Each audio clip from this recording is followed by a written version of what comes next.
Tigrão está chegando!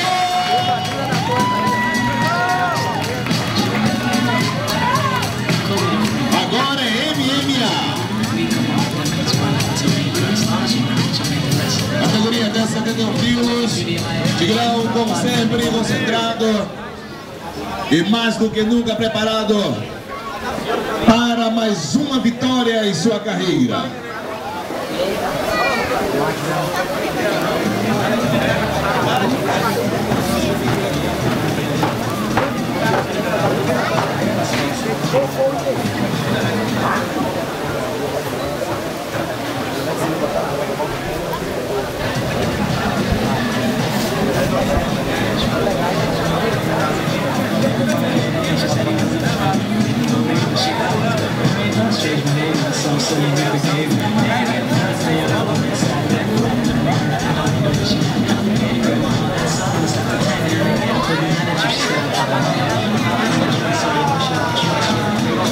Lembrando que são 3 rounds de 3 minutos, 1 minuto e meio de descanso.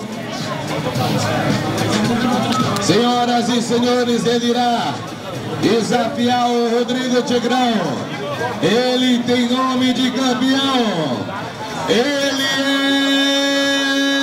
o demolidor do Duarte.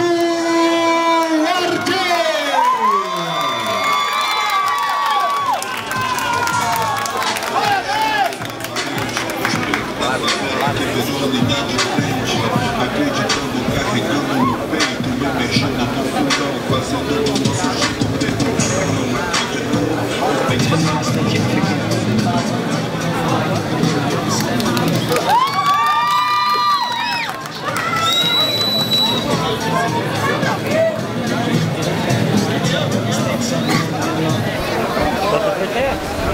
Vamos preparar agora a entrada das nossas Girls Menins para anunciar o primeiro round entre Rodrigo Tigrão Silva e Guto Duarte.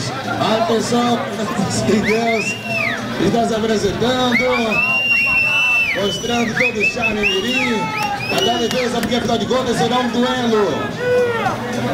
Tigrão contra Guto Duarte. Senhoras e senhores, preparem o coração.